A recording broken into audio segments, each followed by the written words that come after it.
indulge us a few minutes, 5 minutes for starting. Okay, thank you.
Hello again.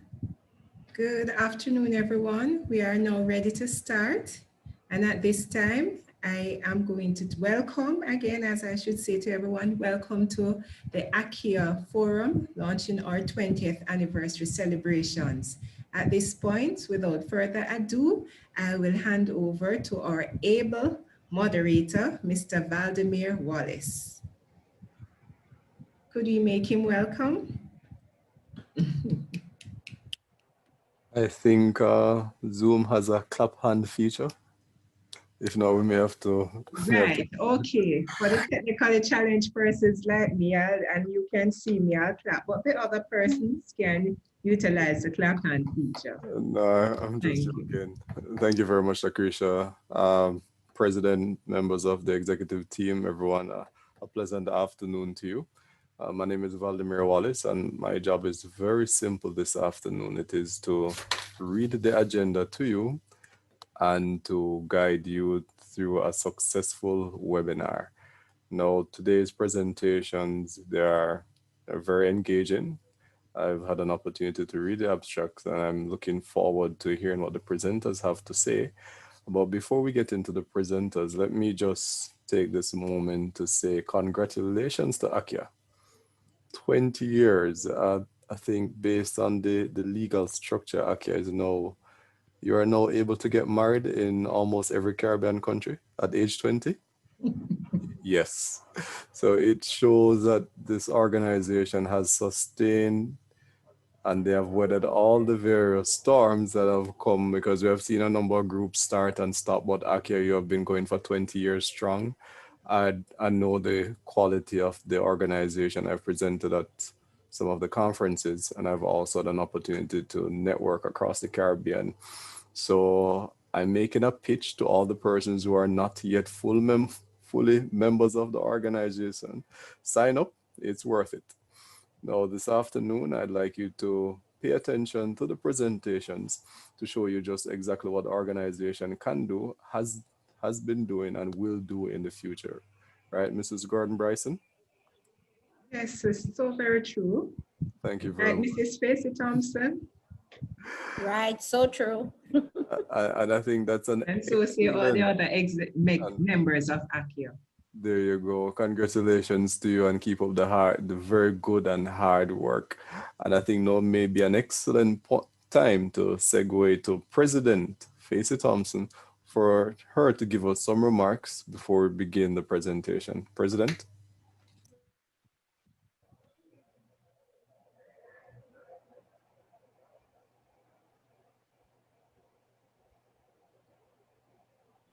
Unmute your mic, Marvet. Marvet, your mic is muted. Thank you. I know it's obvious that I'm one of them that are challenged. Sorry about that. I just want to thank Valdimir for accepting our invitation to chair this session. As you know, the title of the session is Administration in the Digital Age, and I think we need to hear more of this now more so than ever. I'd like to also welcome our presenters, Dr. Patrick Anglin, Miss Verona Dawkins, and Mr. Rudolph Seawell from UWI Regional Headquarters and Vimico University, respectively. Also, welcome to members of the ACHEA executive, members of ACHEA and our other esteemed colleagues. Good afternoon. Thank you for joining us. I am very pleased to bring remarks on this occasion, as this webinar signals the kickoff of the anniversary celebrations of the Association of Caribbean Higher Education Administrators, ACHEA. ACHEA will be celebrating 20 years of existence in 2021 under the theme, 20 Years of Excellence in Empowering Higher Education Administrators. The ACHEA was launched at an inaugural conference on June 28th to July 1, 2001 at the Mona campus of the University of the West Indies. Today, we have 3 very active local chapters in Barbados, Jamaica, and Trinidad and Tobago. These chapters have also started dialogue with Antigua and Barbuda, the Bahamas, Turks and Caicos Islands, St. Lucia, and Guyana, with the hope that these territories will also have chapters soon. You know, we'd like to take this opportunity to recognize Mrs. Gloria Barrett Sobers. She's the founding member of ACHEA, for her foresight and recognition that higher education administrators have a vital role to play in advancing the development of regional higher education institutions.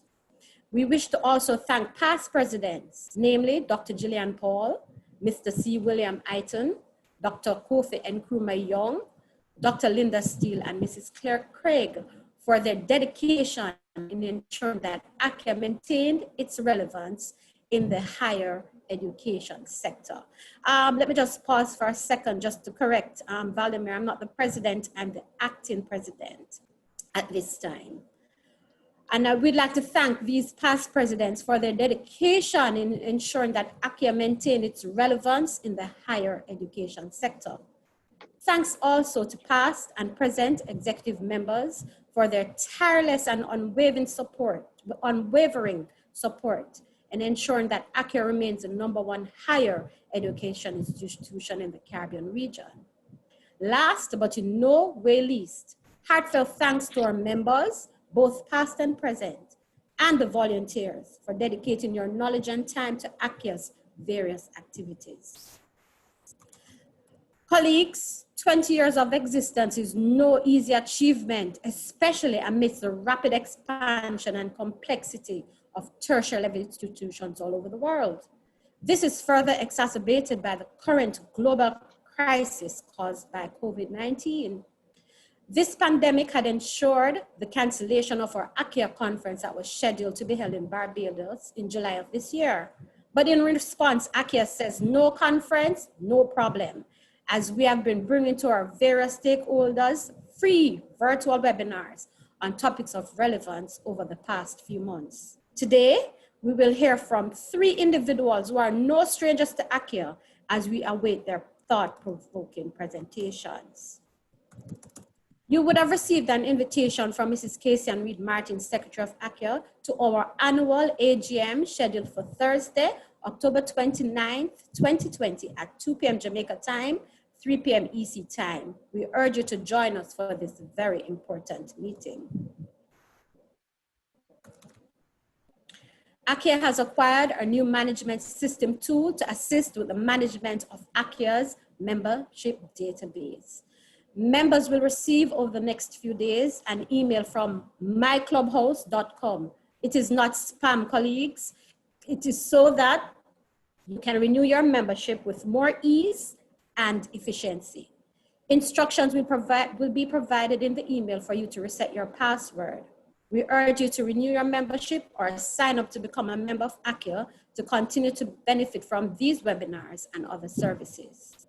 We ask that you visit our website on a regular basis as we keep you informed of upcoming celebratory and other activities to mark the milestone of ACHEA's 20 years of existence. Our next webinar is being scheduled for Tuesday, October 27, 2020. Thanks for joining us today, and we look forward to the discussion. Thank you. Thank you, Acting President. Pleasant afternoon to all those who are just joining us. Now, if there's anything I know about ACHEA, it is that ACHEA means family. So it doesn't matter if you're in Jamaica, Barbados, St. Lucia, Trinidad and Tobago, Guyana, or any other Caribbean country. Once you're in ACHEA, you're a part of the family. Now, I'd like to invite another member of the family, Mrs. Camille Charles, who is the Assistant Registrar, UWI Open Campus, to tell us more about the presenters that we'll be hearing from this afternoon. Mrs. Charles. Good afternoon, colleagues. Can you hear me clearly? Yeah? Yes, we can. So, this afternoon, we're welcoming first Dr. Patrick Anglin.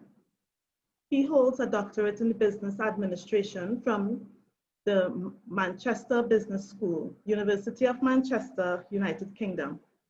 Up to the end of March 2018, he was assigned to the University Hospital of the West Indies, where he managed the implementation of the Hospital Information Management System for the UWI Mona Health Network. He is currently the team leader for policy and infrastructure in the Office of the University CIO at the UWI Regional Headquarters. His current activities focused on enterprise architecture and digital transformation. Dr. Anglin has done work across the region and in Africa, including Botswana, the Democratic Republic of Congo, Malawi, and Zambia. He has worked with private and regional government institutions, including the Center for Leadership and Governance at the UWI Mona campus. Dr. Anglin has provided training in ethics and professionalism for the Ministry of Health in Jamaica, and is a former lecturer at the in-service education unit at the Ministry of Health Department of Nursing, where he taught a number of programs.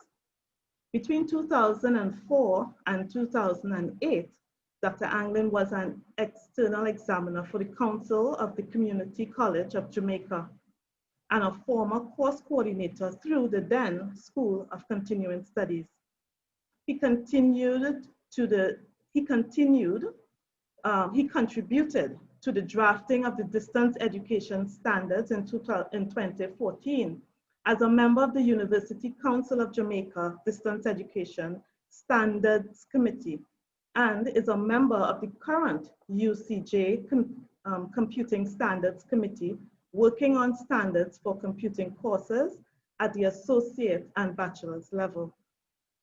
Currently, Dr. Anglin is an adjunct faculty at the UWI Mona campus's Department of Computing, where he teaches information systems in organizations to final year and undergraduate students.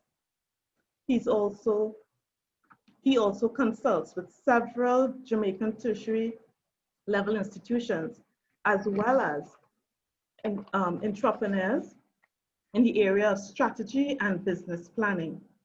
Dr. Anglin is an avid researcher, and he has interest in the areas of project management, enterprise architecture, and variables affecting productivity. He joins us with his vast knowledge and experience, and we look forward to his presentation.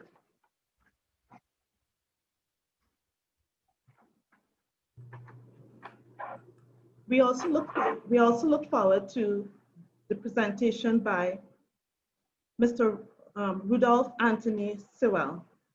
He began his teaching career in September 1984, having completed a teacher's diploma in industrial arts at the Micro College.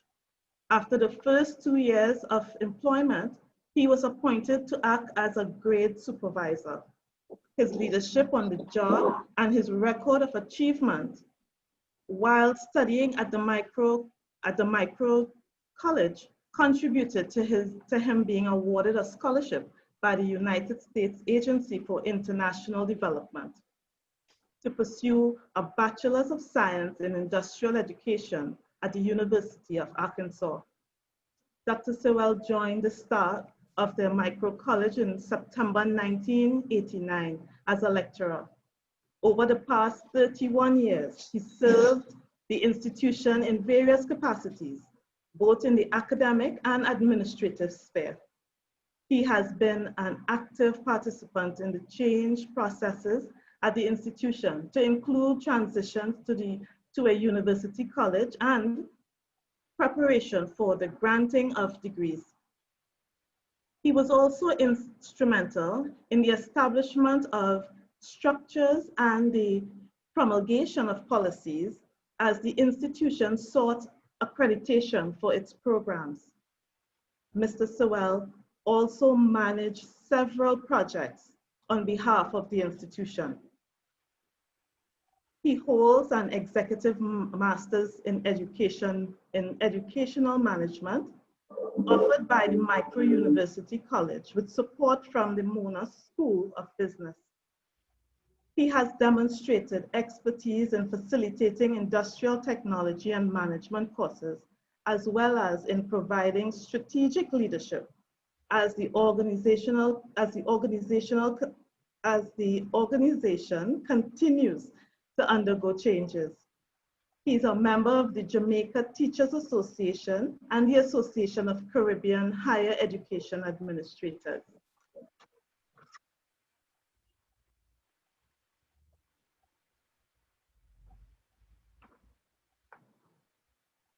Our final presenter is Ms.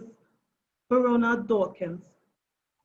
She has been a highly motivated, personable practitioner in the field of human resource development for the last 19 years.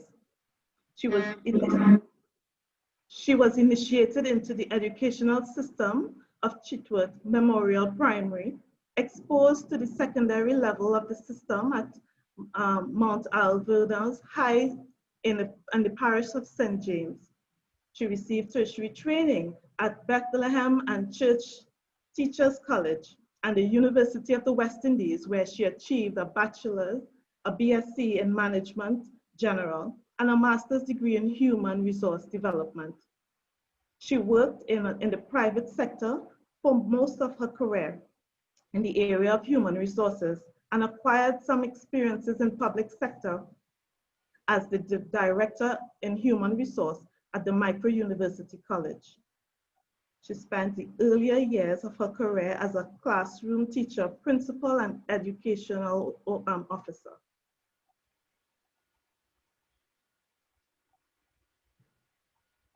She breathes and lives human resource management and is very passionate about the impact of this area on national and regional development.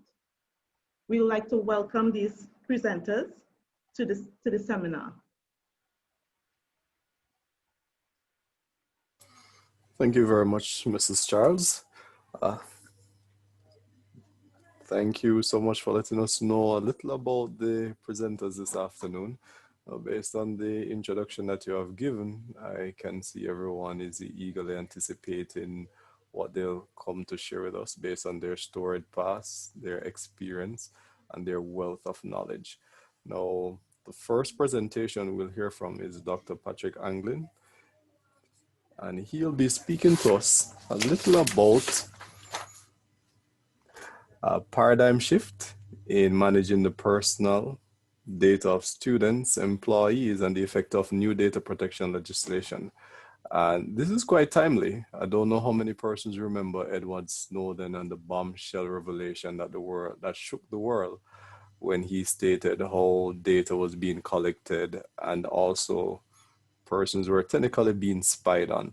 And I know before that there was the matter of data protection, but since then there has been this rapid acceleration towards data protection. We see Jamaica, they're in the process of signing off on their data protection legislation.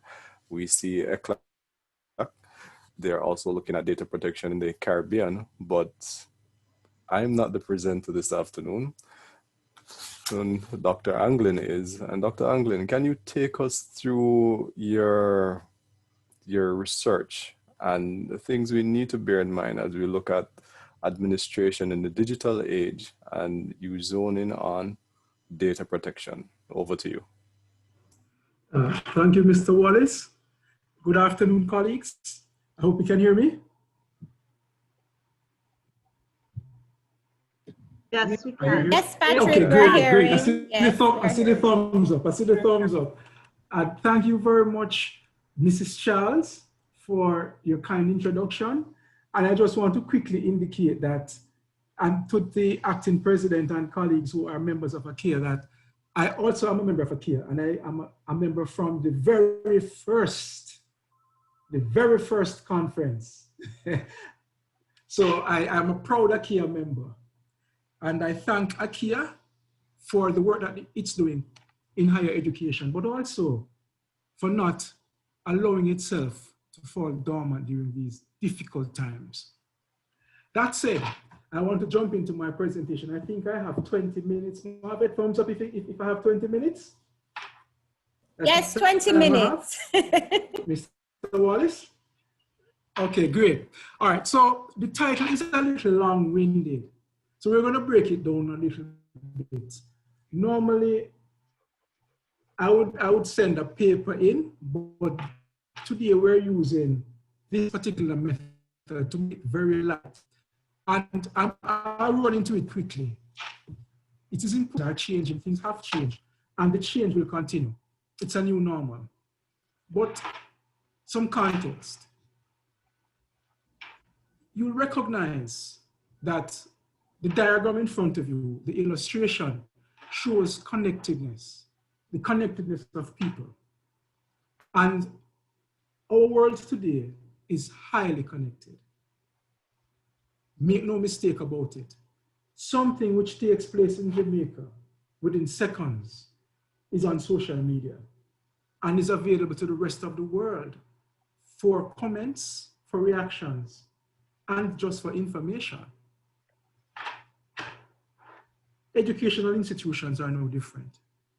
We are also highly connected to each other, to students, and to other types of entities. The persons who send us students, and also those who take students from us once students have received their training. Data is our lifeblood. As human development institutions, we not only impart knowledge, but we use data to determine how to do it from a strategic perspective, whether we're going to do face-to-face or online. And in these days, it's largely online. How we're going to do recruitment, how we're going to retain our students, and especially in the time where we are now, where there is austerity in terms of finances, how are we going to engage our donors to ensure that we get the funding required to run the organizations? So using the data collected can and does improve the student experience and the outcome. Make no mistake about it. We use data to make things better. But there is also the possibility of data being used for unethical and possibly unlawful purposes. So we have to be careful how we navigate the space where we use data. Now I might use two terms interchangeably. Technically, these terms are different. Data and information. Technically, they're different. But for this presentation, I'm using them interchangeably. Data refers to raw facts, whereas information is processed data. However, for this particular presentation, I'm using them interchangeably. So we recognize the importance of data. We have a couple of questions that we have to contend with. The first one, how do we use data effectively? Another, how do we manage it? A third, how do we protect it? And these three preceding questions are not what we will be dealing with in the next 15 minutes or so. Really, the question that we really want answered is, how do we protect the privacy of those to whom the data relates? Very important that we recognize that in today's highly connected higher ed institutions, there is increasing emphasis on information security and privacy. But I want to make the distinction between the two, as Neil and Trineki did. While the two are inherently linked, they are not one and the same. We're talking about data protection today. However, data protection is not data security. And that's a common misconception I just want to clear up quickly. Data protection and security are linked. And data security is seen as a key element in achieving data protection.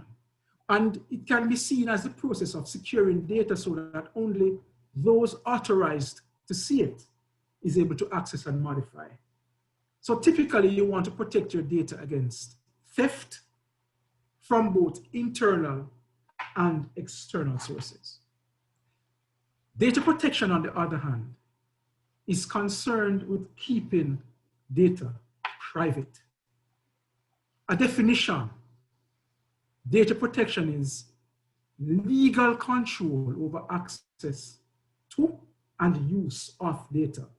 So you might very well find in an organization that an individual may legitimately access data without breaching the security mechanism of the organization, but breach the data protection mechanism. So the two are different, but related. So where is the intersection? Starting on the right, we have security. Where in security, we speak about the CIA triad. The CIA triad refers to confidentiality, integrity, and availability. Where confidentiality is ensuring that data are stored in a safe manner so that it's not easily accessible by somebody who is unauthorized. As a matter of fact, it shouldn't be accessible at all. The I for integrity means that the data is accurate and you can count on it, it's reliable. And the A, the final part of the triad, indicates that data is available when it's needed. On the privacy side, it really is about the collection of personal information. Using and disclosing that information. What is the quality of that information? Again, accuracy comes in. And the access to that personal information by institutional operators. So there is an intersection between privacy and security, and that intersection occurs with the protection of personal information. And personal information or personal data really speaks to data elements that allows you to identify a living person. Name, address, phone number, email address, IP address, and it can be elevated to include sensitive personal data. Again, security focuses on prevention and recovery, while protection has to do with use and disclosure. So when we talk about protection, we're talking about things like tracking the consent given by the person to whom the data relates, and that person is called the data subject. Looking at the identity or the information which has to do with identity, how the data are shared, an audit trail to see how it moves in the organization, what happens when there is a breach, how the data moves from one system to another if it's an information system, the right to forget or the right to be forgotten, which is a critical element in much of the legislation. We have to assess risk of both disclosure to the organization and to the data subject, and also the right of the person to object to their data being stored. So let's look at some security breaches. And these are the big ones. We have LinkedIn, where personal data was stolen, 165 million email addresses and passwords. And these were later offered for sale. And this occurred in 2012 and 2016. In October of 2013, many persons told the company Adobe, because most of us use Adobe Acrobat to view our PDF files. Well, hackers stole 150 million usernames and passwords. Again, we're talking about personal data. In 2013 to 2014, the biggest cyber attack in history occurred at Yahoo, where hackers stole, or crackers stole 500 million pieces of user information, including names, dates of birth, email addresses, passwords, security questions and answers. In May 2014, again, eBay, 145 million users affected. And between 2014 and 2018, attackers stole data on 500 million customers for the Marriott International Hotel. These are examples of security breaches, but these security breaches also affect data protection because we're talking about data which has been inadvertently disclosed, and disclosed would be in quotes, because really and truly the organizations never deliberately did it. So that is the data security side. But as Mr. Wallace indicated, the big one, Cambridge Analytica. No, when he didn't speak about Cambridge Analytica, he spoke about Snowden. But let's speak about Cambridge Analytica. This is a big one. In 2016, and all of us right now are being suitably entertained by the US election campaign underway. But in 2016, Facebook, Mark Zuckerberg's Facebook, gave us in quotes because they would actually sell it. They sold information on users to Cambridge Analytica. And this company developed profiles for the Trump campaign to target voters. Now, while the Trump campaign denied the use of the data, they did indicate that they actually used the data scientists. But who knows what happened? The congressional committees had to bring in Zuckerberg and got testimony from him. So we're talking about data security on the right and data protection on the left. Cambridge Analytica did not break in and steal the information, but they obtained it. Would you have wanted your information to be lost in either case? I think the answer is no. So moving along, we recognize that the focus on data protection isn't new. It started way back as early as 1890, where two US lawyers wrote in the Harvard Law Review an article entitled "The Right to Privacy." And it argues that there is a legal remedy if your privacy is not, or if your information is not kept confidential, if your privacy is violated. In 1948, seminally, the UN Declaration of Human Rights was adopted. And there is a 12th fundamental right, the right to privacy, Article 12. It says, no one shall be subject or subjected to arbitrary interference with his or her privacy, family, home, or correspondence, nor to attacks upon his honor or reputation. Everyone has the right to the protection of the law against such interference or attacks. So it goes on. 1950, EU Convention on Human Rights. 1967, the FOIA, a US Act. 1980, the Organization of Economic Cooperation and Development issues guidelines on data protection. 1981, Data Protection Convention coming out of the Council of Europe. 1983, the Federal Court in Germany reaches a very important decision and judgment, which is one of the foundation elements of where we are now in terms of data protection. In 1993, the precursor to the 1998 Data Protection Act of the UK, on which everything right now across the Caribbean and Latin America is based, comes out.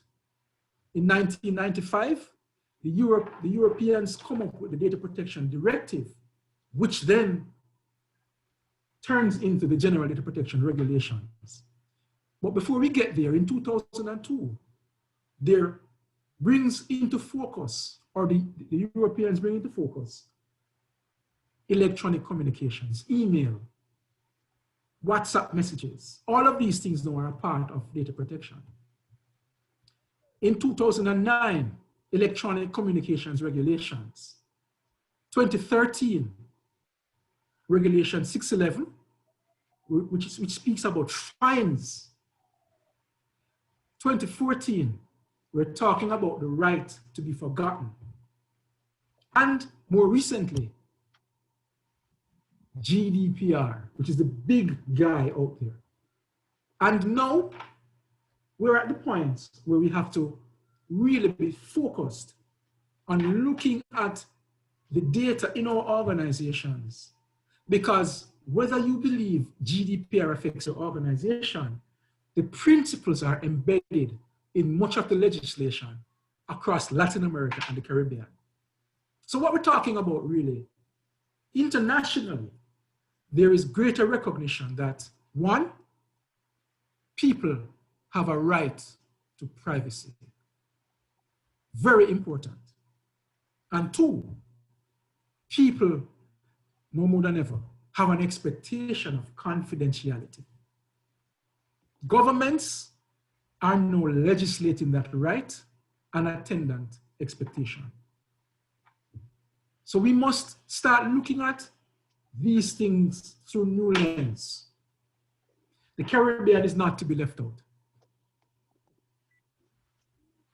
So far, 10 Caribbean countries have either passed legislation or in the process of doing so.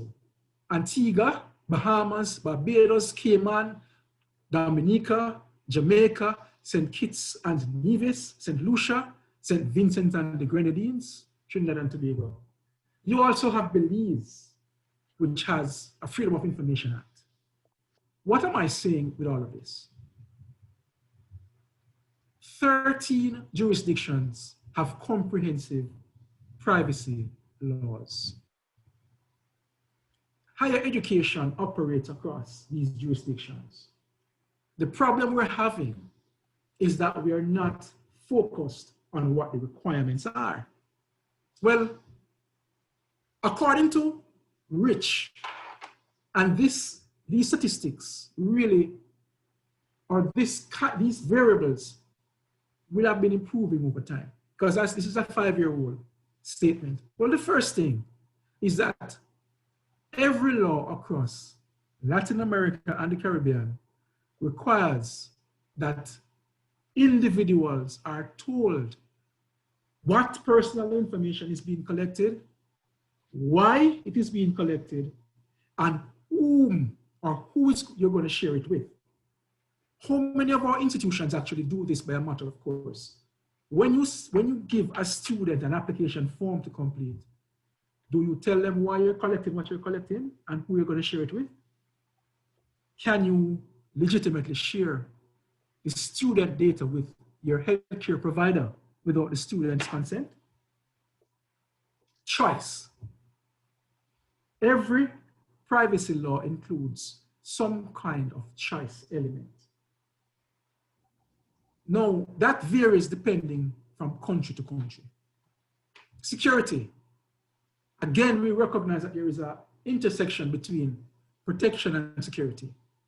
All laws require organizations that collect, use, and disclose information to take reasonable precautions to protect that information from loss. Access and correction. And this is one of the core elements. All individuals have access to the information that you have collected about them, and they should be able to correct or update that information.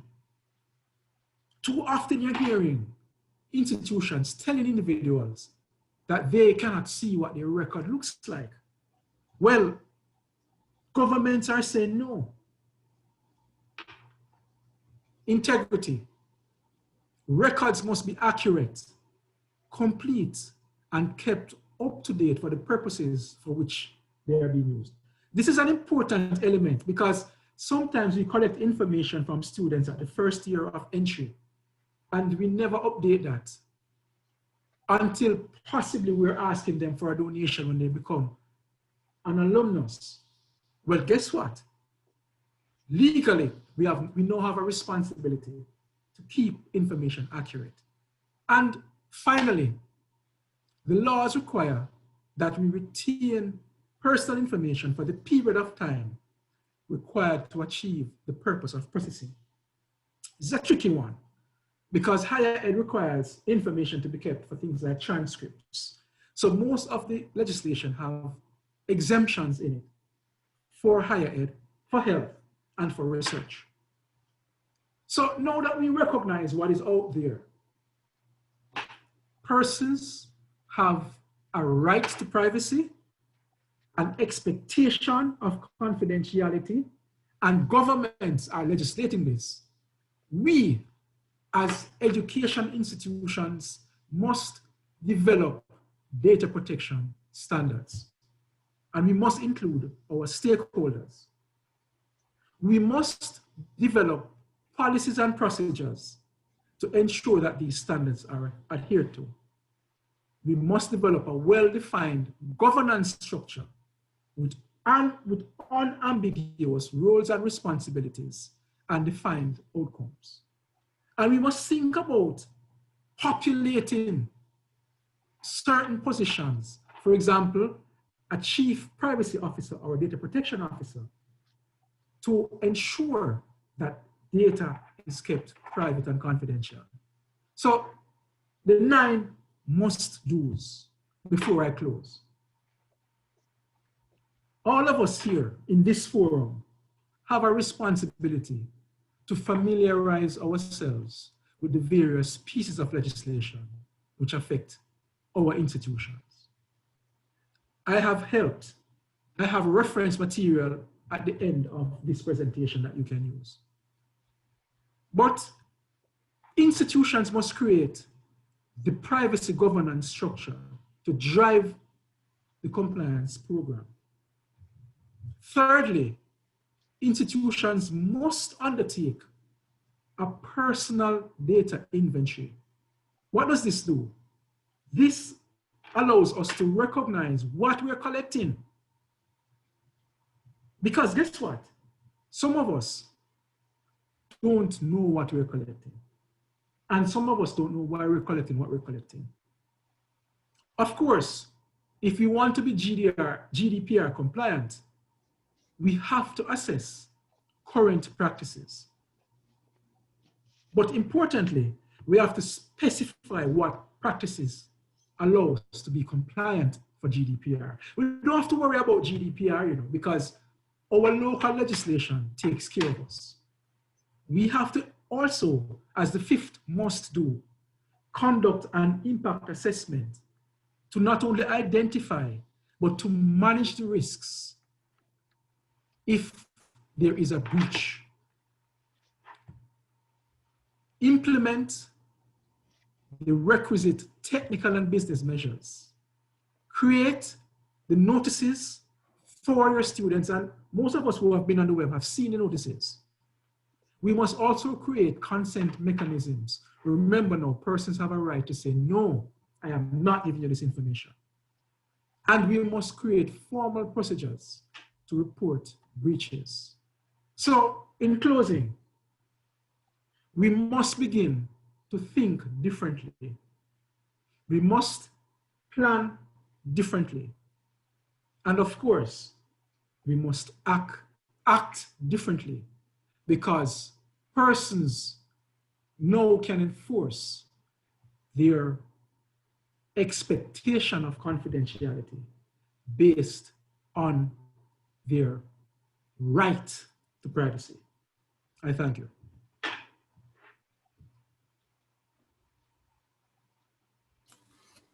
Thank you very much, Dr. Anglin. That was a most informative and enlightening presentation. Before we move to the next presenter, let me ask you, how long have you been interested in data protection and data security as a research area? I did not get interested in it until very recently, within the last 4 years or so. And the reason why I got interested is because I was a part of a project to implement a particular system. And we got a scare because there was an instance where somebody needed blood. No, we did not capture information about religion, or denomination rather, but we captured information about religion. But not sure you know, but not all Christians accept blood. Some denominations, but one in particular, does not allow its adherents to have blood transfusions. And we kind of got in trouble because the person almost got a second transfusion, they got a first one. And we started to capture information about denominations. But guess what? We then had somebody from Europe who came as a patient. And the Europeans were kind enough to tell us that we're not allowed to capture that kind of information. So we were in a quandary. Their GDPR indicates, the General Data Protection Regulations indicate that you can't capture that kind of information without prior consent because it's referred to as sensitive personal data. So you become in the middle, you come in the middle of a situation where you need to capture some information to deliver healthcare, but then you can't collect some because it is against the principles. So then is the time I really started to delve into it, to see how we can span or how we can walk between the raindrops of collecting sufficient information to conduct our business, but not too much to violate these things, which, by the way, are international. And if you know anything about the EU, they'll tell you that they have fined companies like Google, like Facebook, and the fines are very onerous. The fines are 4% of your turnover. Or 20, listen to the figure, 20 million euros. These are the fines. So as small institutions, and we're small in the scheme of things, we can't afford to be in breach of these things. Thank you very much, Dr. Anglin. And you know, your last point is an excellent transition for us to move over to our next presentations, where we hear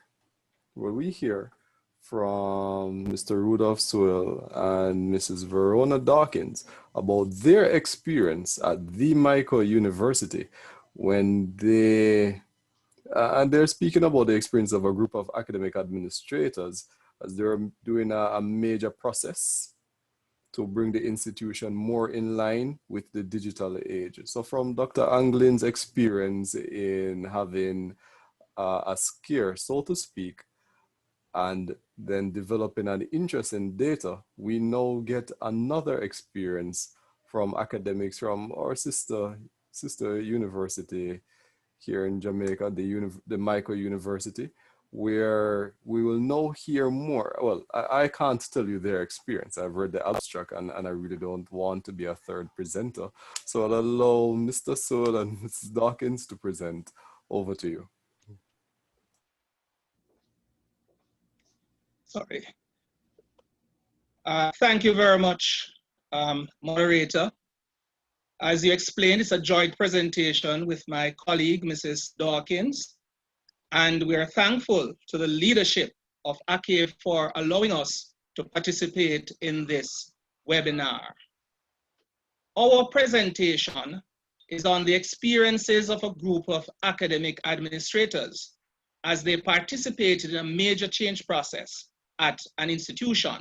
This process was to bring the institution more in line with the digital age. Now, in some years ago, many institutions in their promotional literature would highlight historic buildings, buildings with modern architecture, lush grounds. But according to Gabriel 2017, it is the investment in ICT infrastructure that now indicates how serious institutions are about advancing the educational enterprise. At the institution under study, an attempt was made to implement an online student management system some years ago.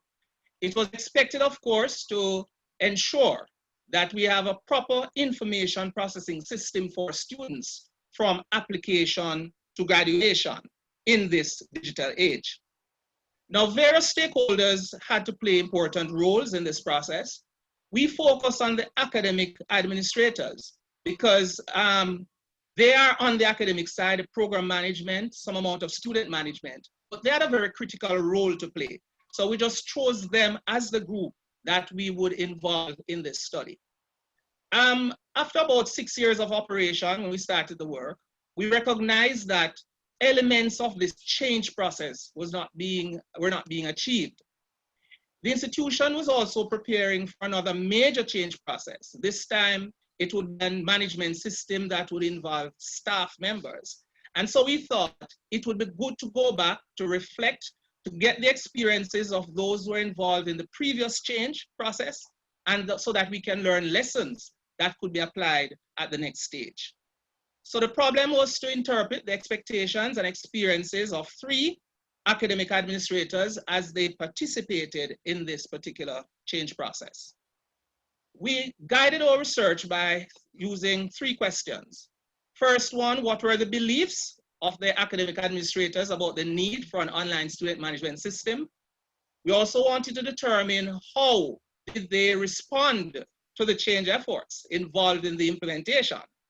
And then to match it to what is sound theory, we wanted to see the extent to which that particular change process was consistent with theories and models advanced for change management in organizations. So we wanted to gain insight, just repeating in terms of a purpose, and we wanted this also to serve as a baseline as we begin to look further and to ensure that our decision-making or strategic execution will be more data-driven. We defined some terms, and you will observe that this is a very brief report of the process. And just what I want to highlight here, the academic administrators for us are those who are involved in coordinating the academic and student programs. And the digital age, we recognize is this time period.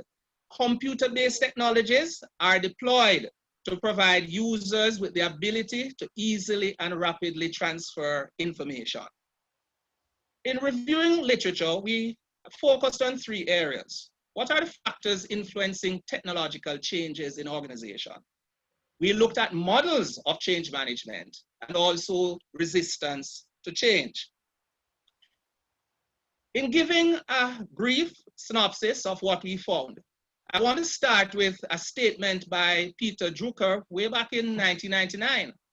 Unless an organization sees that its task is to lead change, that organization, whether a business, a university, or a hospital, will not survive. We also wanted to look at what would drive organizational changes in general. And we found that the literature, as represented here by Cockburn, is usually provoked by external forces, substantial cuts in funding, and we can relate to that in higher education institutions in the Caribbean, especially in instances where government support is declining.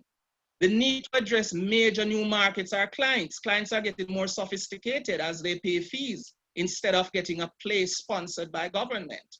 There's also the need to focus on quality, particularly as we have the requirement of accreditation. So those are some of the factors we found that drove organizational change in general.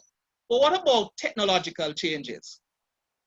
Most of these are aided by ICT. And what we found was that there are some key needs, and it's all has to do with communication, effective communication, relationship building. Also, in terms of having a good information system in place. And we're just summarizing and pointing to some areas of the literature that we found. So the whole matter of effective communication, the need for relationship building with our clients and other stakeholders, and the whole matter of ensuring that we have very good, accurate information systems. In looking at models of change management, we used a definition from John Cotter. We know that he has done much work in transformational leadership and change. And 2011, but we think it's classic. a set of tools or structures intended to keep any change effort under control. And for many of us who have been part of evolving institutions, you'll recognize that the change effort can get out of control. It can last for a very long time. And so the whole matter of having a model is to ensure that we exercise this control. But as we looked at the models in the literature, we recognize that they addressed certain areas. We find that many of the models focused on a process. It takes you through several steps recommended for an organization that is implementing a change. But there are models which, while they might focus on steps, they are more concerned about the optimization of certain elements of the organization and the alignment of these elements, not only to manage a particular change effort, but to get the organization ready for any change initiative.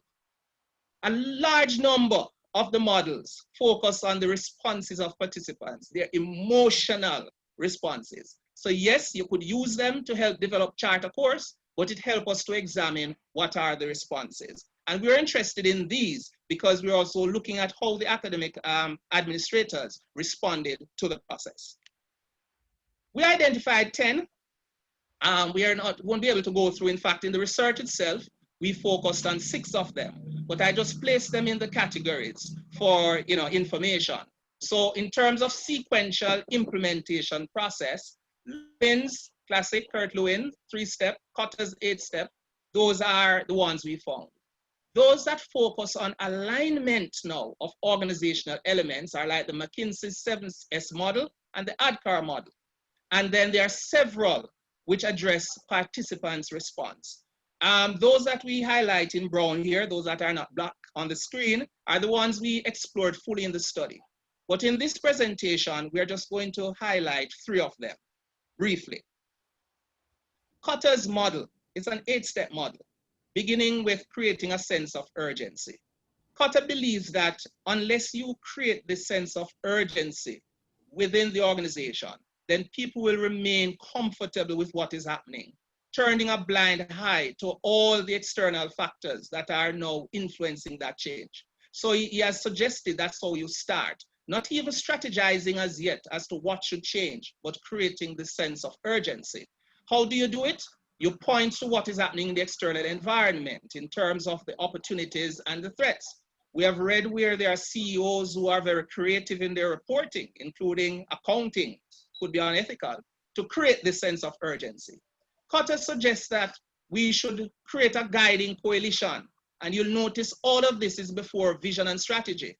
Those people who recognize that the organization needs to change, we need to pull a team together to get them to begin to lead the change. It did not say that it prescribed the composition of a team, but there could be a danger in this because the key thing would be to get those persons with certain positions or authority to lead. Having done that, we'll develop the vision and the strategies, communicate the vision, remove the barriers, which could be physical barriers, human resource barriers, policies and procedures, accomplish short-term wins. And we liked this one because sometimes we're involved in change processes that span many years. And during that time, it's as if we have not achieved. Cotter is saying, set milestones, as we often say in projects, accomplish short-term wins, celebrate them, build on them, and institute by way of policies. Our thought is that this model can in fact be used to guide organizations, especially when you're looking at the sub-processes as you undergo the change. But we had an interesting comment that while it's an excellent starting point, and it also can guarantee some success, we should not consider it as ensuring success at all times. And later on, we found out why. Because there are other human factors that are involved that might not necessarily be captured by the Cotter's model. McKinsey's model speaks to elements or components of an organization.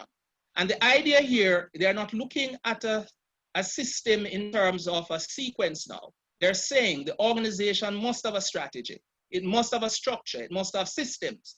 These should be optimized. They should be aligned. But do not forget what he called the soft S's, the shared values, not only represented in a value statement displayed in the organization, but in terms of the practice, the culture, the style of leadership, the staff generally, their attitude, their capabilities, and those competencies that are in the organization. So the McKinsey team actually agreed that if you're able to get all these components aligned, then the organization can go through a change process. It will be ready and agile for changes to come. Major criticism is that it does not account for external factors, but however, if we are talking about strategy, then certainly that would involve an analysis of the external environment. The third model we want to look at is the one that comes in the category of responses. And we choose from among them Kubler-Ross model. Interestingly, this was introduced as a grieving process model, a 5-step grieving process for individuals. Over time, it was seen that it could be applied to organization. They are not advancing any at all that the idea that all persons respond in this way, but according to the research, many persons do respond in this way. And this is the model. It is suggesting that when the time comes for change, when it is recognized that the institution now needs to seek accreditation in various quarters, when it's recognized that according to government policy, they have increased the qualification level of the persons who are leaving the institution, so staff, the qualification level must also be improved. When you recognize that there is less government support and guarantees, but our survival depends on the numbers of students that we get in. According to this curve, it will cause shock and denial.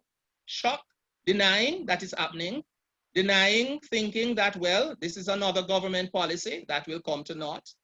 This is a strategic plan developed by the management team to impress the board, but it will not happen. But later they'll realize that it has to happen. And according to this curve, there's a degree of frustration that could lead to anger, manifesting itself in terms of persons having a sort of a psychological psychologically distancing themselves from the organization. People now begin to make small issues, large issues, and so on. But then when they realize that it has to happen, they get into a bargaining mode. The idea here is to affect the change process, not necessarily to achieve the objectives of the organization, but also to actually keep the status quo and to keep things the way they are. So we're now going to see how we can bargain, how we can negotiate the process. If that is not successful, according to this model, then members of the organization will go in a sort of depression with regards to their work and the organizational activities.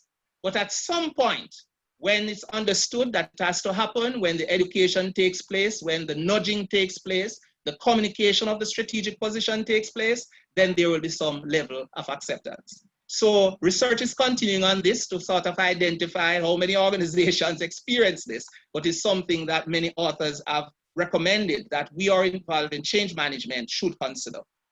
So in the context of organizational change, it is really based on the notion that is when the workforce makes personal changes or transitions that the organization as a whole will benefit. The last area we look at in terms of review of literature was resistance to change.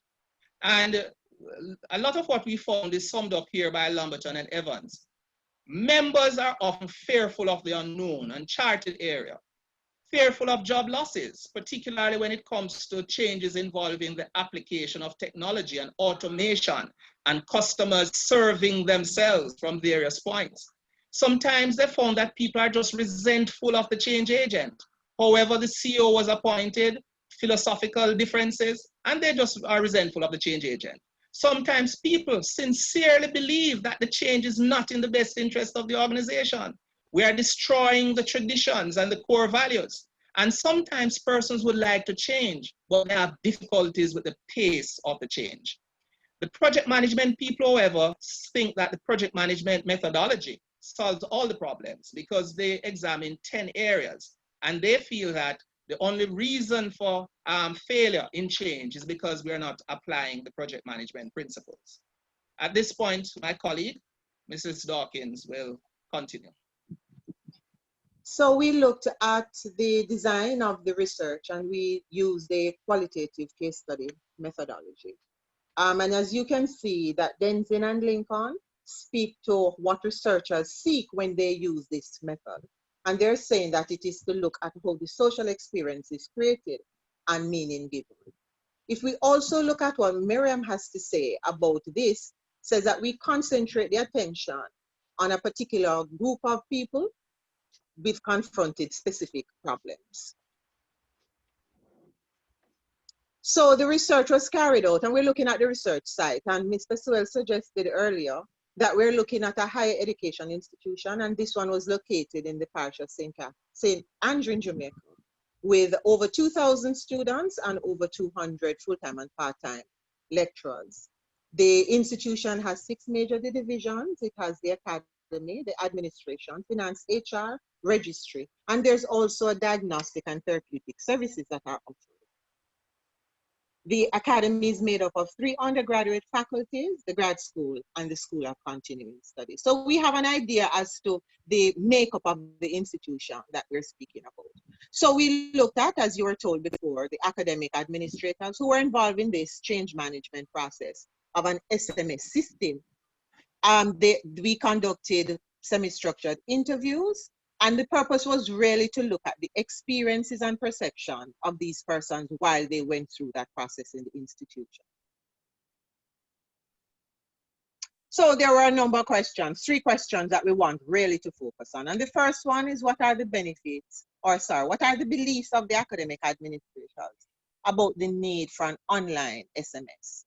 And their responses were, it brought the institution management of student records in line with international best practices. It provides for a more efficient way of recording and retrieving the grades. It significantly reduced student complaints, and I'm sure that they would have been even more happy with the point that it reduces their own frustration in relation to grades and applicable fees. So we looked at the data, and we looked at the analysis of the data. And the responses are in line, in the main, with the view of the literature that Mr. Seawell spoke of earlier. Because with a rapid increase in student population, there was a need to accelerate the ICT solutions that were necessary for the processing, the storing, retrieving of data in a fast, systematic, and accurate fashion. The complaints and frustration in relation to the recording and the retrieving of grades that were alluded to earlier would have been the driving force that launched the creation of this sense of urgency that the Kotler model speaks of. Research question number 2. How did the academic administrators respond to the change effort involved in the implementation of this online SMS? And the respondents had a varying, almost every place on that emotional continuum you would find them. There was cautious optimism because there were many discussions previously about having such a system, but they were never done. They were excited at the same time. They were cautious, they were relieved, they were cooperative, and there was anticipation that they would finally have a system that would provide them with the methodologies to record, to retrieve student data, student records in an easy and timely manner. And with all of this confusion, they were also apprehensive because they were wondering whether or not they themselves would be able to fulfill their roles in the process. When we looked at what the models indicated, we found that the emotions that they expressed supported the view that persons bring a range of feelings into a change process. The relevance of the principles advanced by the Kobler-Ross model are validated by these comments. And it introduces another level of complexity that institutions really need to look at when going on to implementing such a process. The responses also pointed to the need to pay special attention for persons' desire to change. And Mr. Seawell spoke about that, and we want to identify the ADCAR model that pays some attention there. So our third question was, to what extent is the management of this change process at the institution consistent with the theories postulated on the management of change in organizations? And the respondents identified the challenges, the need to identify roles and responsibility of the different parties who were involved in the process, And they also identified that they saw attempts that were made in that process to deliberately provide a wide range of stakeholders. The internet and access infrastructure, like the one that I'm having now, because I'm actually coming to you from 2 separate devices, just to make sure that there's consistency. So they're saying that the internet and access infrastructure were inadequate at times, so that the real benefits of the SMS would have been consistent or incessant. Also, while we were looking at question 3, we got a number of gems that came out just by the discussion. And one of them is that there is the need for a protracted period of sensitization. And this the participants all agreed. And when we had follow-up questions, one particular participant indicated that he was suggesting that there should be at least a minimum of 2 months. There's a specific change model that should be applied. So they wanted to identify a change model that would create an ideal climate for change and facilitate systematic monitoring and evaluation. And one of the participants also identified the Cotter's model.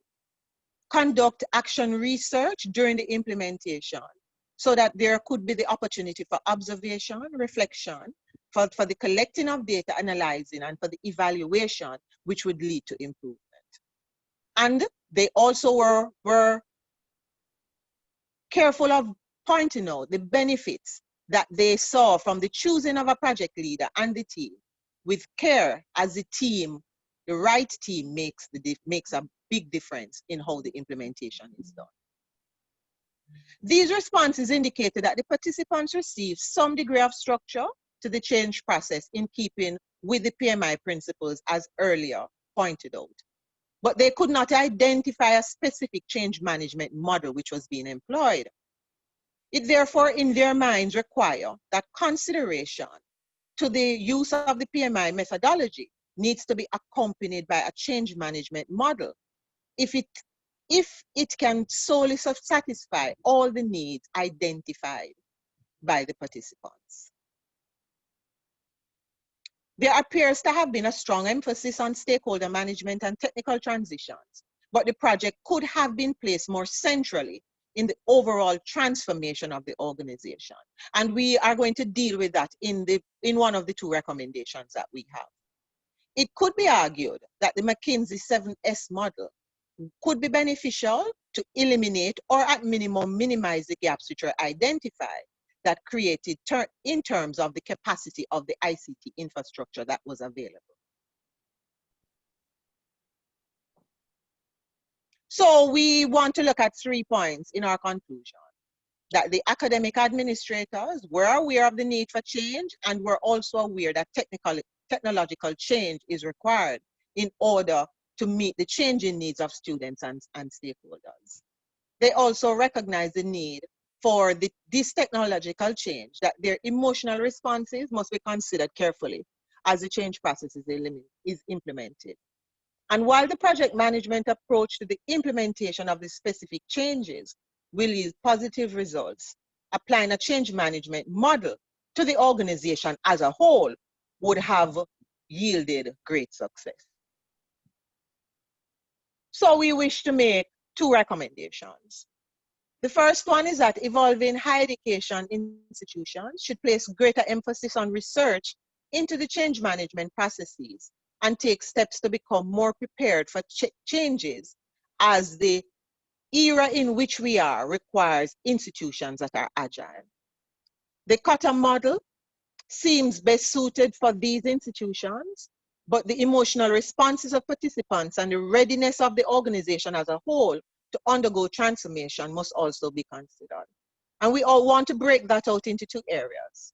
We think that there is a need to create a hybrid using the Cotter model for sequence and the McKinsey model for alignment of organizational components.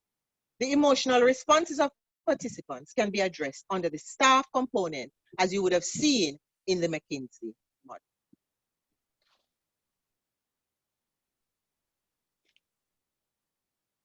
And we thank you for your attention. Thank you very much for your presentation. Thank you, Mr. Sewell and Mrs. Dawkins. That was quite enlightening. But before I open the floor to question and answer, I just need to ask you though, while conducting this study, what was the most surprising thing that you encountered? For me, it was the different emotional responses, because at the time of the project, everyone seemed excited. Everyone seemed ready to perform their roles. But in terms of the apprehension and the caution and so on, that didn't come out in our observation. So as we discuss with these people, we recognize that.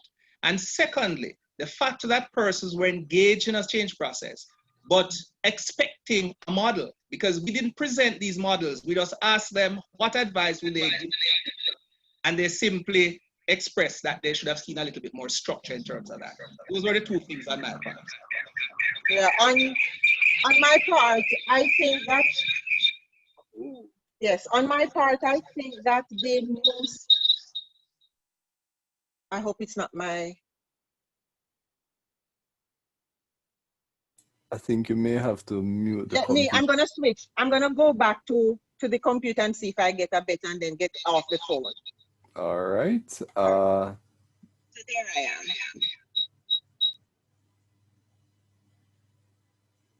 All right, can you unmute your mic, please? Oops, there we go. Awesome. All right, so for my part, I'm sorry, I have two instruments up. All right. Okay, there we go. Are you down so to for one my now? part, what became striking for me was the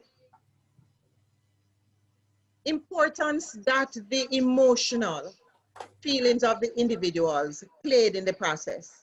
This is a straight process that looks at moving from a manual system or semi-manual system to an online system. However, persons were more important for them.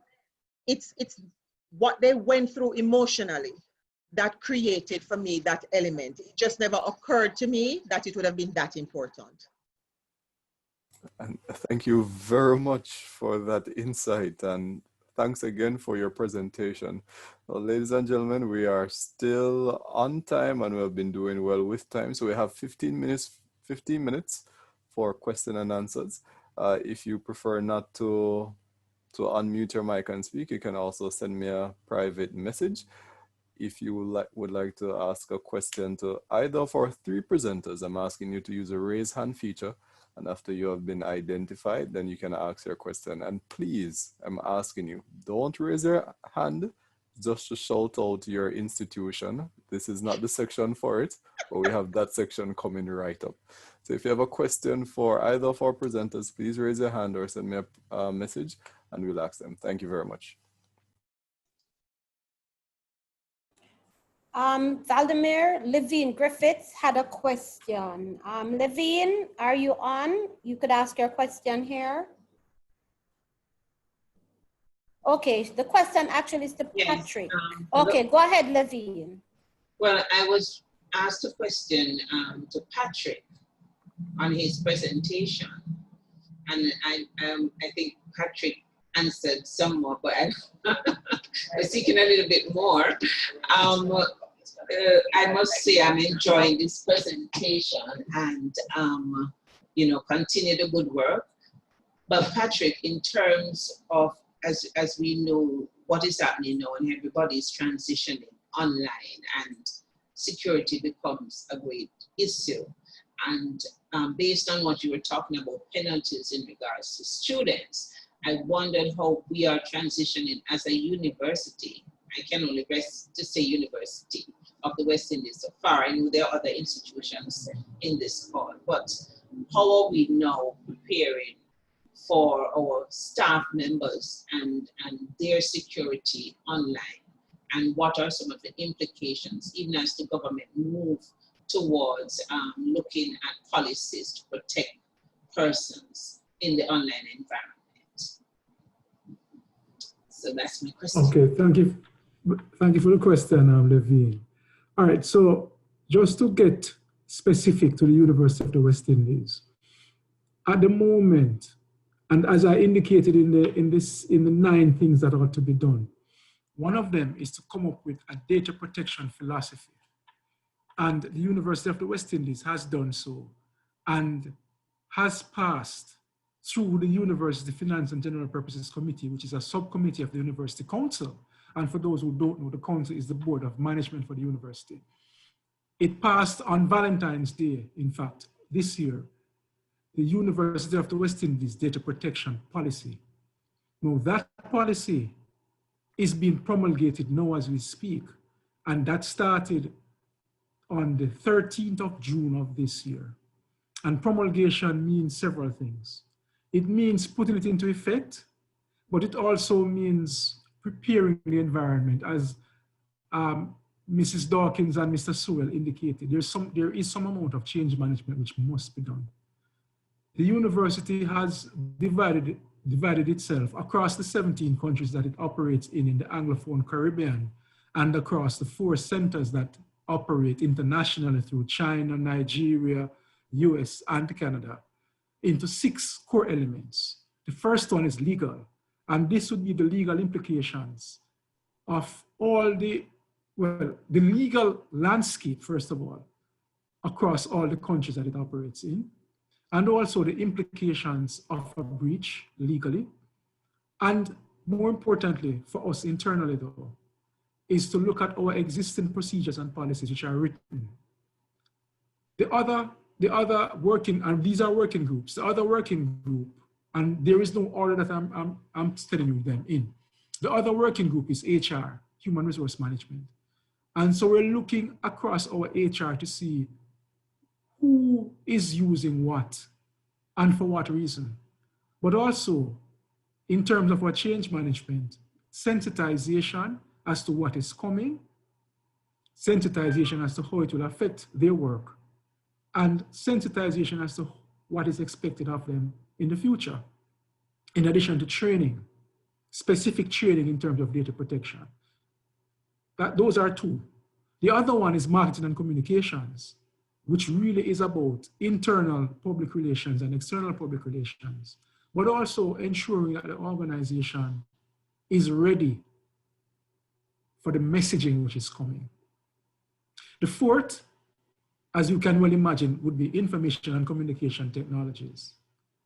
And information and communication technologies is the lifeblood of really what we're doing right now, because even now what we're speaking at a distance. So the ICTs become critical. The 5th is our records. As you would have heard from my presentation, some records have to be gotten rid of, disposed of. And we have to look at our disposition policies, both electronic and hard copy records. And the final and 6th element is our registry operations. Now the registry is the custodian of all data for the university, both academic and non-academic data. So they are the big guys in the whole thing. And those 6 working groups are being used as the vehicle for promulgating the policy. Once the policy has been promulgated, which is expected to be done by next June, and it's being done in 2 phases. Phase 1 ends in November of this year, and phase 2, June of next year. Once that is done, then we're going to revisit, again, using change management principles, revisit what has happened and what is happening towards fine-tuning our stance. Remember, the university and all universities have a responsibility to ensure that it does not fall in breach of the various legislation across the world, and in which we operate, by the way, and across the Caribbean, which is really our target market. I hope I've answered your question, Levine.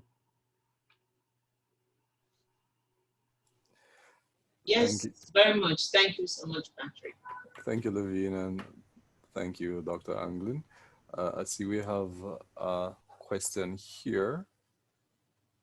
I think it was sent to me privately. It's to our second presentation, where it says the presenter, they had mentioned that they were they were taken aback by the emotional responses. The individual would like to know if you plan to research this further to explore these emotional areas to find out what effect that it will have on the organization. So if I'm to sum it up correctly, it is they would like to, right, they would like to know if you plan to delve more into these emotional areas that came up through your research to find out how it will affect the organization. I must admit, I too am interested in your response, because to know that the emotional part of it, not the pain, not everything, it's the emotional part that really got you surprised. I'm interested to hear what you have to say. I'll go first, since the emotional tends to go more on the HR side and less on the ICT side. Yes, it is something that I've been considering. We haven't discussed it quite yet, but I think because we tend to think along the same plane, yes, we will, because we are now embarking on a number of transitional moves within the institution.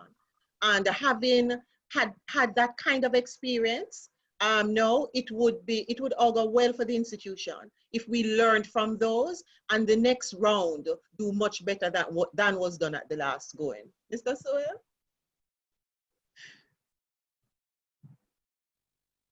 Yes, and the lady has spoken for the gentleman here. But yes, we're interested in that. As someone who probably took a hard line at management as a science, too, that's an area I'm becoming more and more interested in, the responses of persons and how you work with them. In fact, in the research, there's a nudge theory, which speaks about empathy, trying to see the change from the participant's point of view, trying to present options and guiding them into that. And these are some skills we need to have. So yes, we plan to continue this research. Thank you very much. We have a question from Emmanuel Grant, who has raised his hand, and then we have from Yusuf, who has sent a message to say that you would like to ask a question. So we'll take Emmanuel Grant first, and then afterwards we take Yusuf. All right, this is Emmanuel Grant from the University of North Dakota. And the question is for Patrick. When we look at the number of these major breaches and leak of information, it comes about because of, in a number of instances, bad behavior. Edward Snowden is one case where a lot of the motivation for what he did was because of his observation of bad behavior on the part of persons who were handling sensitive data. So my question is, what part do you see ethics playing in both the development and also the administration in handling personal data? Thanks for the question, Mr. Grant. All right, so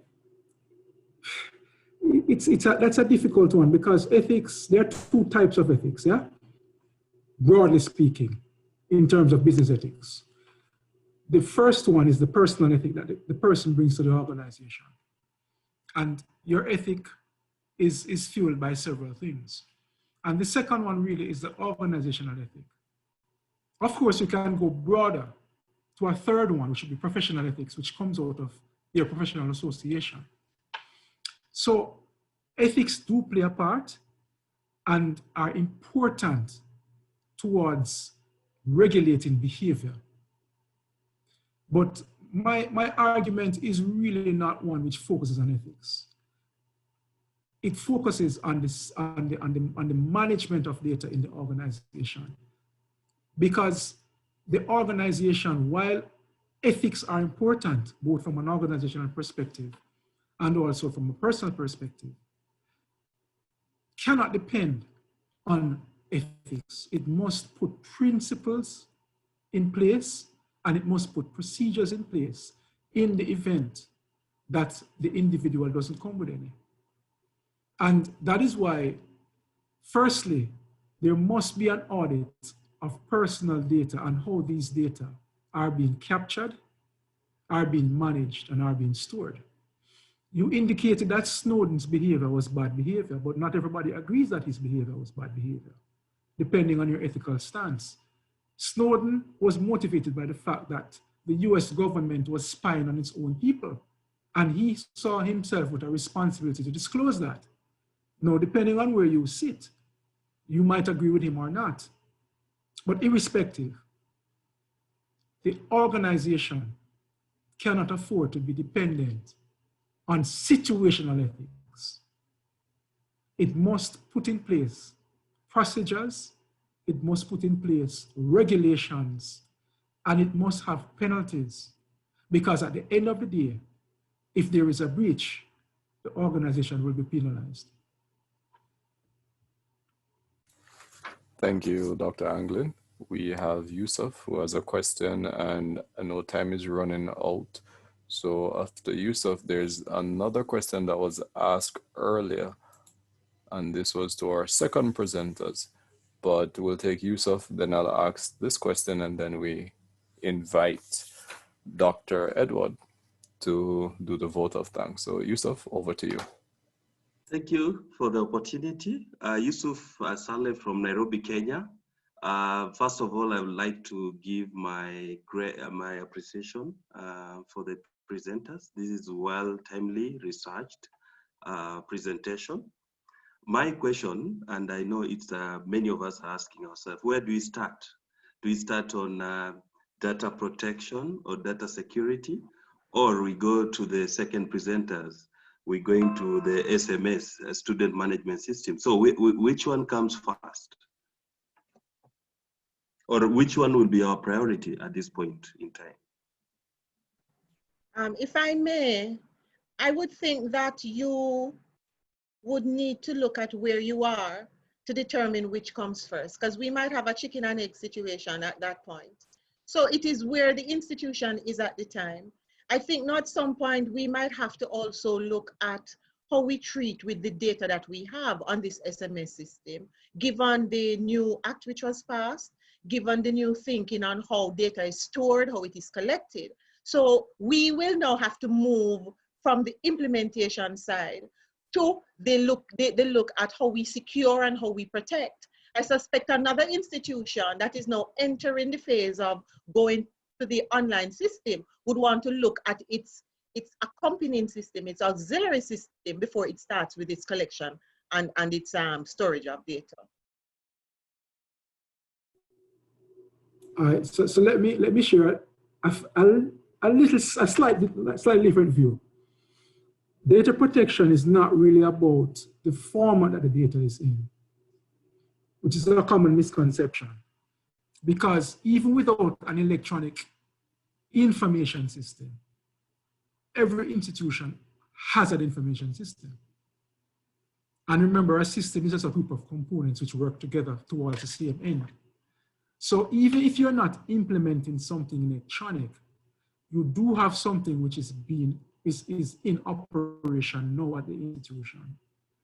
And speaking as a practitioner, someone who implements these kinds of systems, one of the things that I always tell my non-technical persons is that the first thing we have to do is look at the business process. And the business process actually starts by looking at what it is you do and how you do it. And data protection is really looking at that, irrespective of the methodology or the method or the mode, better word, or the mode of information processing, whether it's manual or electronic, irrespective of how it's stored, whether it's in a filing cabinet, a physical filing cabinet, or in a database, irrespective of how it's accessed, whether it's accessed manually by somebody going to a filing cabinet, or whether somebody accesses it over a network, irrespective of who the data relates to, whether it's staff or student, you have to look at the process by which data is managed in the organization.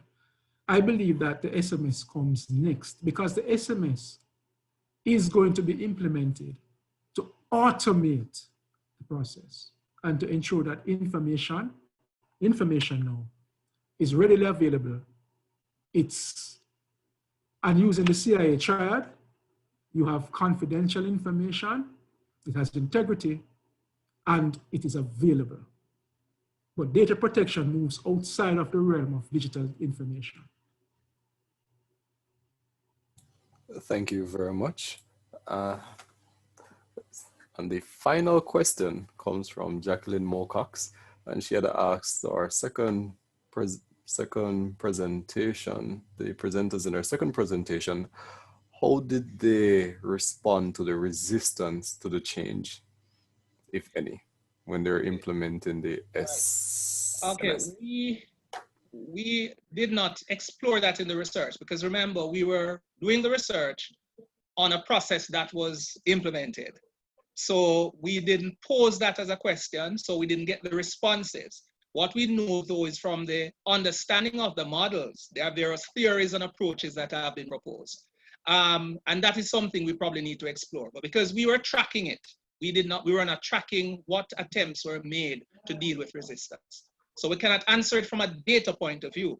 But as we said, there are several theories that speak to how you try to convince, or you nudge as against enforcing, or you win people over, or you move them from the point of frustration or depression according to the Kruger-Moss model to get them to begin to accept. But that's something we'll look into further. Mr. Moderator, colleagues. All right. Thank you, Mr. Seawell. We actually look forward to hearing the update on that research in a future webinar. So we're holding you to that one. At this time, I'd like to invite Dr. Edward.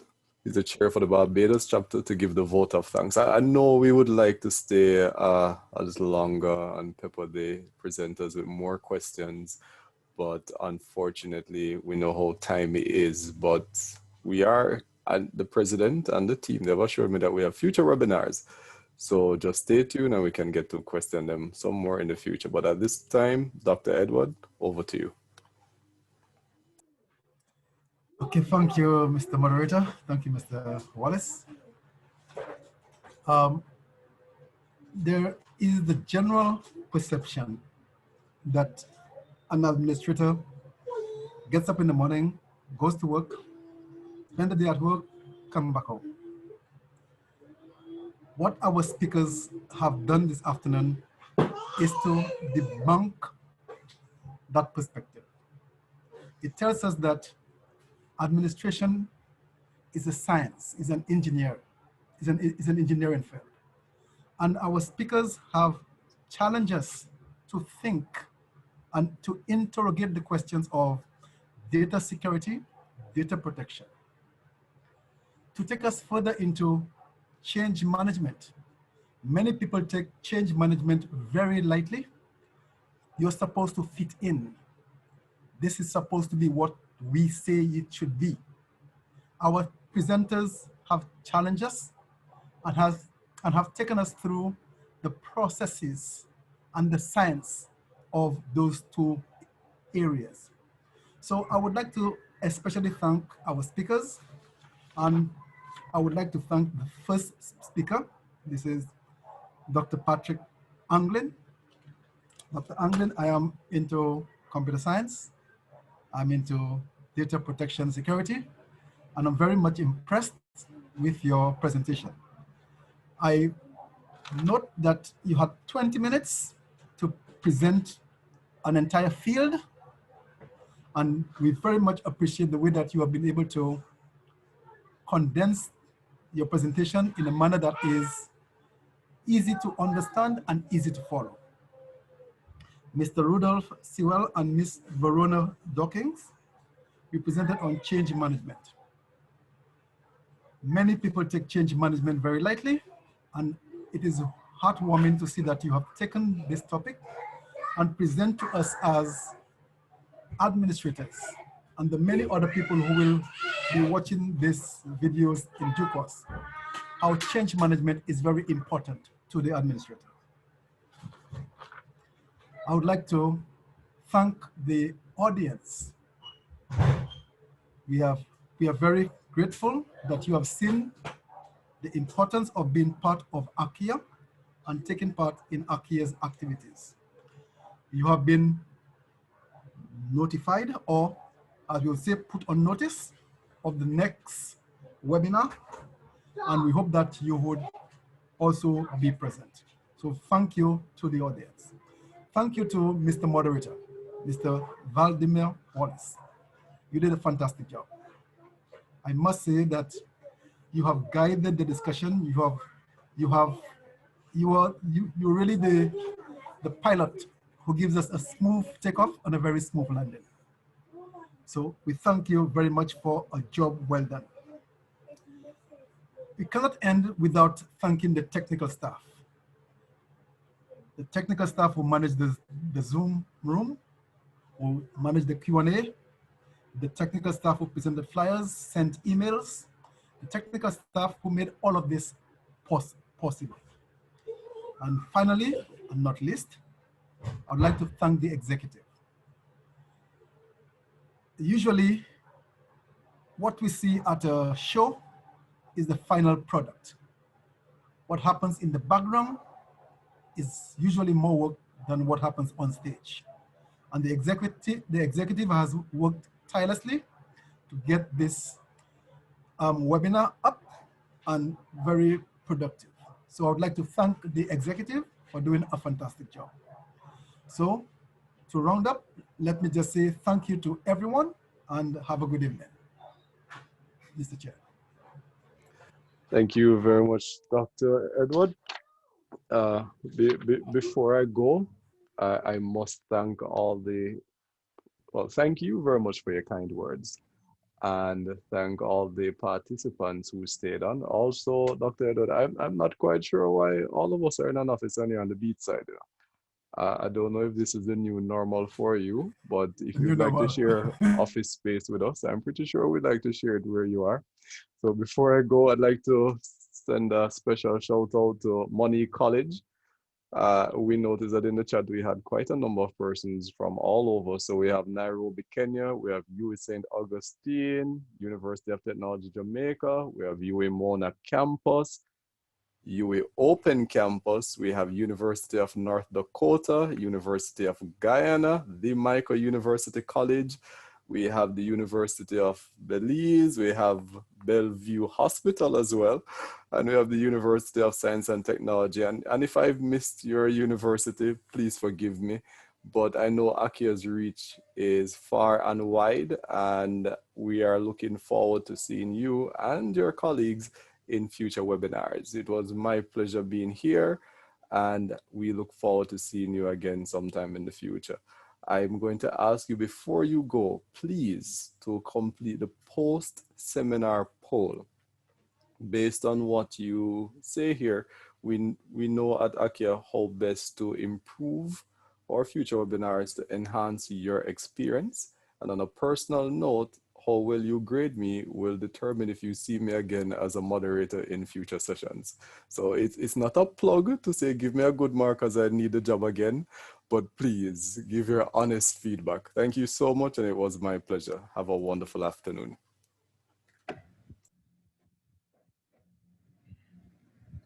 Thank you, everyone. Do have a good rest of the afternoon.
Thomas.